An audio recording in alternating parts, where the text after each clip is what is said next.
وَأَمَّا بِنِعْمَةِ رَبِّكَ فَحَدِّثْ، اور اپنے رب کی نعمت کا خوب چرچا کرو، اور اپنے رب کی نعمت کا خوب چرچا کرو، بلند آواز سے، اور اپنے رب کی نعمت کا خوب چرچا کرو۔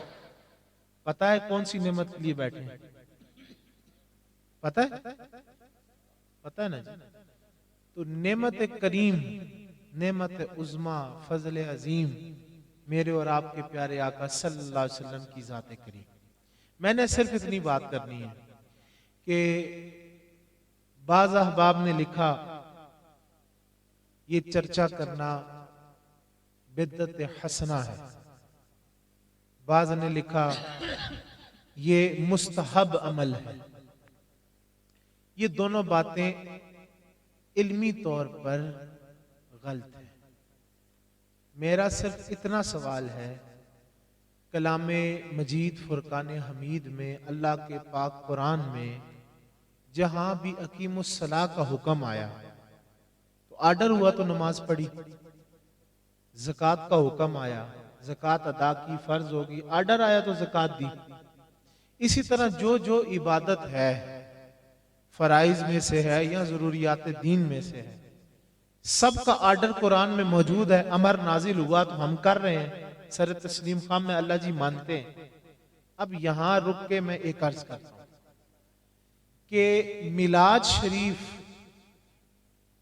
ذکر رسول کریم صلی اللہ علیہ وسلم، نعت رسول کریم صلی اللہ علیہ وسلم یا مجلس ذکر، یہ جس کیفیت میں بھی، انداز میں بھی، جس مہینے میں بھی سجائے جائے تو لوگ کہتے ہیں جی مستحب ہے، کر لو تو ٹھیک ہے، نہیں کرو گے تو گناہ نہیں۔ بعض کہتے ہیں جی بدعت ہے، نیا کام ہے لیکن اچھی بدعت ہے۔ بعض کہتے ہیں جی بدعت کوئی بھی ہو وہ گمراہ ہوتی ہے۔ بھائی جان یہ بدعت نہیں ہے، یہ عبادت ہے، یہ عبادت ہے، حکم الہی ہے۔ اللہ کہہ رہا ہے وَأَمَّا بِنِعْمَةِ رَبِّكَ فَحَدِّثْ، اور اپنے رب کی نعمت کا خوب چرچا کرو۔ اللہ قرآن میں کہے چرچا کرو، یہ عبادت ہے کہ بدعت ہے؟ یہ امر الہی ہے کہ یہاں ہم مرضی سے بیٹھ گئے ہیں؟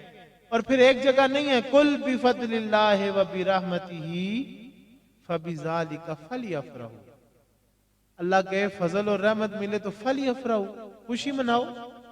اب یہ خوشی منانا بدعت ہوگا، مستحب ہوگا یا امر الہی ہوگا؟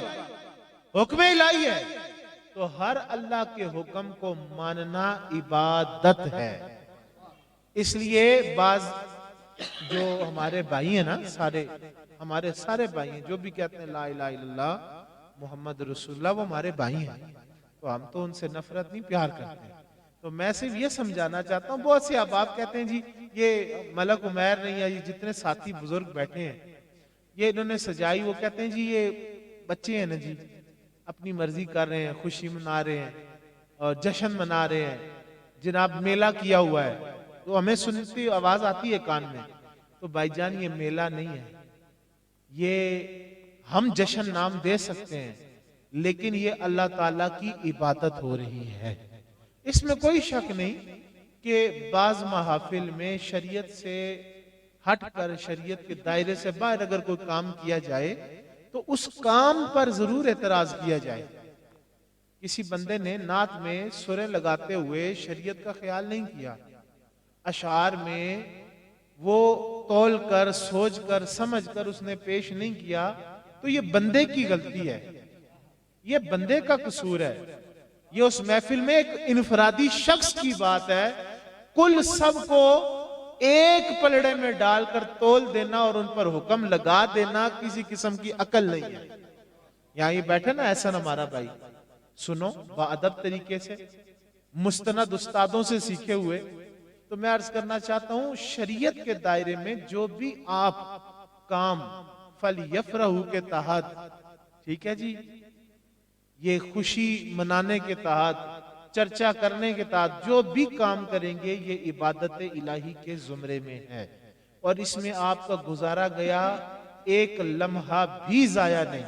اور میں وثوق سے عرض کرتا ہوں کسی کو ضرورت ہو تو میرے پاس آئے، میں تو آپ کے قریب رہتا ہوں، بس یہ شرط یہ ہے کہ کوئی بندہ تکلیف کر لے، چند قدم چل لے۔ وہ کوئی بھی نیا بندہ آئے، وہ کہتے ہیں جی دیکھو جی اتنے سالوں سے آستانہ ہے، کیا خدمت ہوئی؟ ہاتھ باندھ کے عرض ہے آپ خدمت لینے آئے کب؟ پیاسا کنویں کے پاس جائے گا، کنواں چل کے نہیں آئے گا۔ آپ کو گھر میں آ کر بیٹھک میں بیٹھ کر ہم خدمت دین نہیں پیش کر سکتے، کیونکہ ہمیں اور کسی نے نہیں، مدینے والی سرکار نے منع کیا۔ مشکات میں حدیث ہے کہ بغیر طلب کے کسی کو علم دین دینا ایسا ہی ہے جیسا سور کے گلے میں ہیروں کا ہار ڈالنا۔ یہ حدیث کے لفظ ہیں۔ تو لہٰذا اگر آپ بیٹھے نہیں، صحبت کریں نہیں، جو بیٹھتے ہیں وہ جانتے ہیں، تو آپ سیکھنا چاہیں دین، ہم حاضر ہیں۔